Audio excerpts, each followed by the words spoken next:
Jose, okay ka lang ba?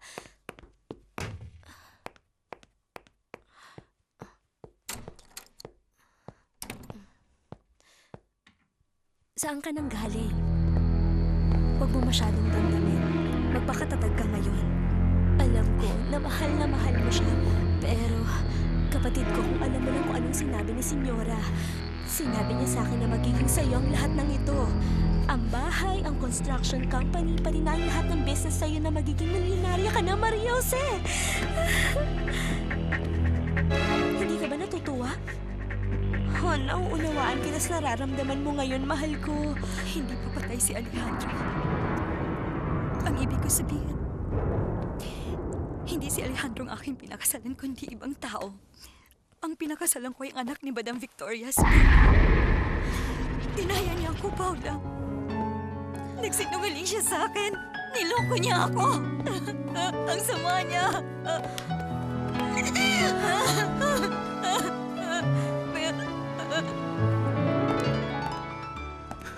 Mama. Mama. Mama.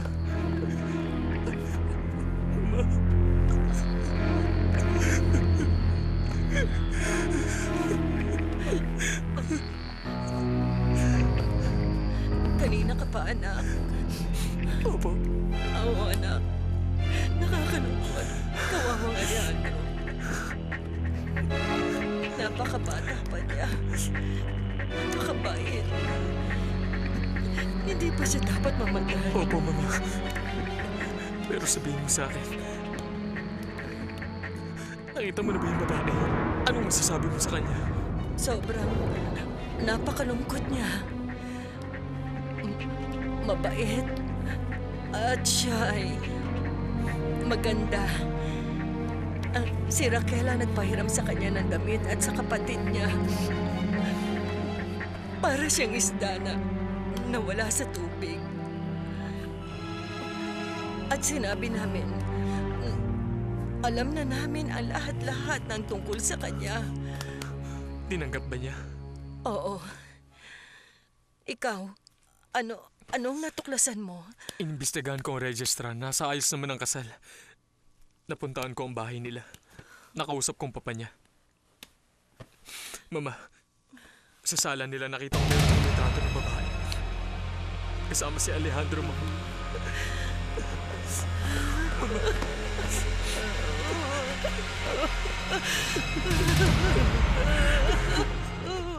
Ay, Paula, hindi ko alam kung anong gagawin ko. Si Alejandro, si Bruno ay masamang tao. Paano niya nagawa sa akin to? Ayokong gawin to, Paula. Ayokong gawin. Gusto mo ba akong makulong? Gusto mo ba ang papa ko at ako ang makulong? Hindi. Sigurado akong meron tayong ibang magagawang paraan. Anong gagawin paraan? Hindi mo ba naisip kung sino sila? Marami silang pera, may impluwensya. Pero wala tayong pera. At saan naman tayo kukuha ng pambayad natin sa abogado? Hindi, Maria Jose. Rina, ano ito? Sa simula pa lang, ang karuming gawain. Pero pag hindi mo ito ginawa, tayo ang aakusuhan ng pagpatay sa kanya at tayong lahat ang makukulong, kapatid ko. Parang awa mo na, Maria Jose, isipin mong mabuti na hindi ka magsisisi dahil nandito ka. At magiging milyonarya ka. Di sa panaginip, Maria Jose, hindi mangyayari yun sa'yo. Kaya parang awa mo na makinig ka. Gagawa ng isang malaking krimen kapag tinanggap natin ito. At alalahanin mo, napakabait sa atin ni Ma'am Victoria. Pero pag sinabi mo ang lahat ay kasinungalingan lang, lalo siyang magagalit! Wala tayong magagawa, Maria Jose! Ayoko mapunta sa kulungan ng dahil sa'yo! Pwede ba? Mag-isip ka muna bago ka gumawa ng kahit anong bagay! Pakiusap, Maria Jose. Ayoko makulong. Ayoko sa kulungan. Ikaw ang gumawa ng gulo niya kay Alejandro o kung ano man ang pangalan niya. Hindi kami dapat madamay dito ni tatay. Walang makakapagpaalis sa akin. Kahit anong gawin mo.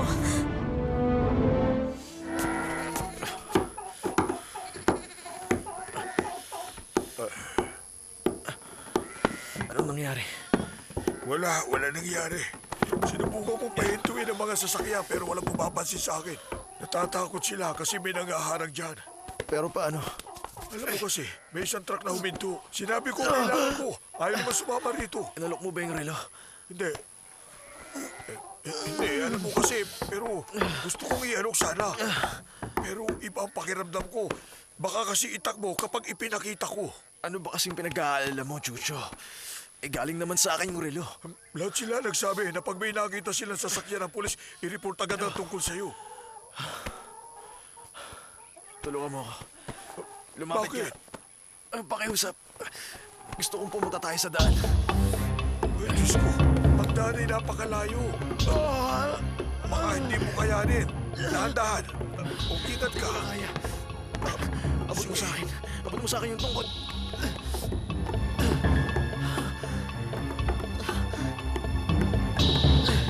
Baka hindi mo pa kayanin. Naiintindihan mo ba ako?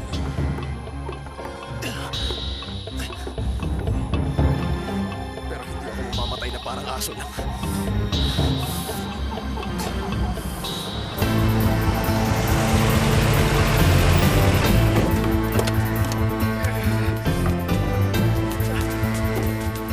Talagay ko na balian ako ng tansang. Hindi ko na magalaw ang buong katawan ko. Namamanhid ang likod ko. Wala na akong maramdaman.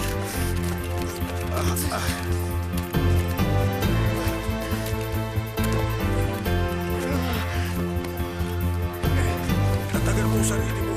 Kaya mo yan. Makinig ka. Sasama ko sa'yo. Sulat sa ulo. Sama ko yung sulat. Antende. Dito ka lang pantayan mo ang mga hayop at pwede mo nang ibenta ang mga paso sa tindahan. Hindi, sinabi na hindi pwede.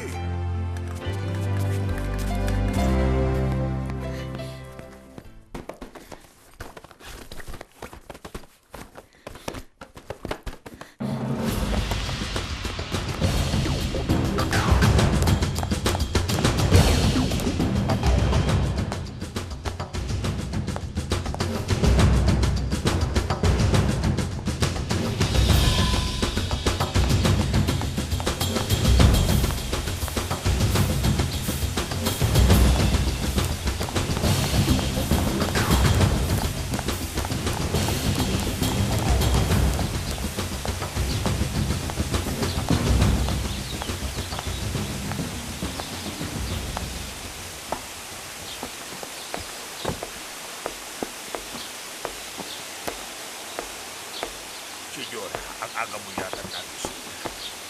Ay, kasi hindi ako nakatulog. Naiintindihan ko. Ano ba itong nangyayari? Napakalakit kabanasan. Kawawa naman. Si Senyor Mahal mo ba talaga Alejandro. siya?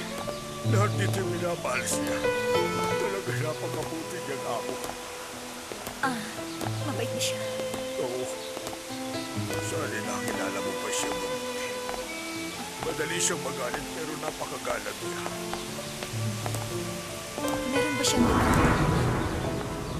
Nagmamadali kasi ako kaya hindi ako nakapagdala. Opo, Senora. Sumama kayo sa akin pag-usap. Meron Salamat. siyang isa doon sa study room. Ito po, Senora. Salamat. Hindi siya mahilig magpakuha ng litrato pero meron siyang isa rito. Pasok po. Pasok, Senora. Salamat. Opo kayo. Kukunin ko lamang ang album. Sandali lang po, Senora. Ito na po. Oo.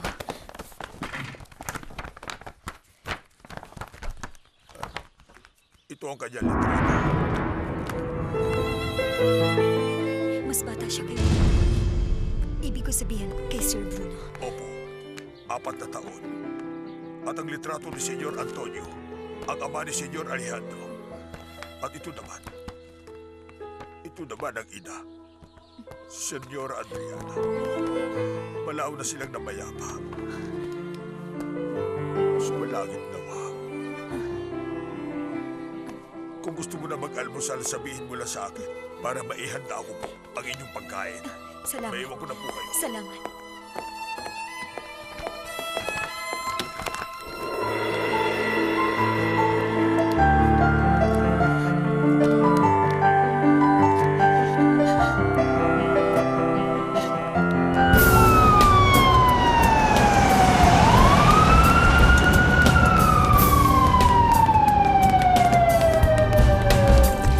Kailangan ko ng telepono. sa akin. Oo, pero unahin muna natin na extend yung sila. Sa labas na lamang po kayo magkita. Sige po, Doktor. Maghihintay ako.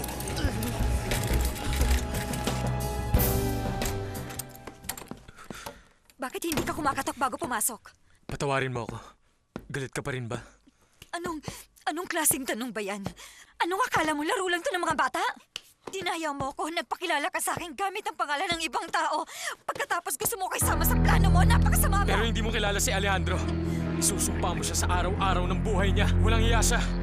Tinatapakan niyang dignidad ng iba. Magawa lang niyang gusto niya sa kahit anong paraan. Ginagamit lang niyang pera niya para makasira sa ibang tao. Nanghihiya ng mga babae. Sabihin mo na ang gusto mo. Pero ikaw ay hindi rin disente. At ako ay... Utang na loob. Utang na loob, huwag mo na ako pilitin.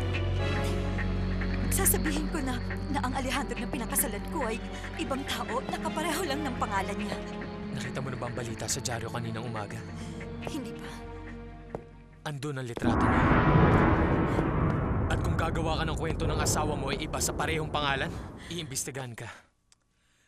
At bukod sa mama ko at si Raquel ay nagsabi na kilala ka na ng lahat. Ang tungkol dito ay alam na ng iyong ama. Alam niya na. Kailan mo sinabi sa kanya?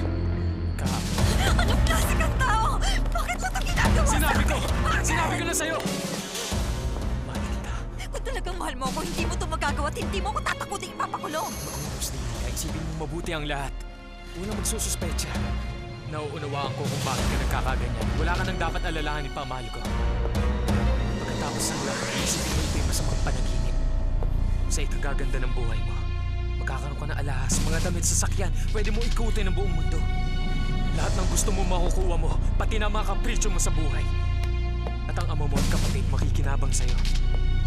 At pagkatapos, magpapakasal na tayo, mahal ko. Hindi ako magpapakasal sa'yo. Oo. Magpapakasal na tayo at magiging maligaya tayo.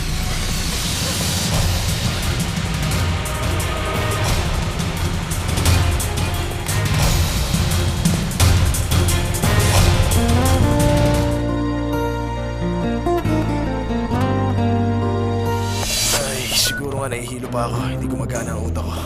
Gusto ko sana ipasiti scan ng iyong ulo hanggat maaari. Okay, sige, Dok.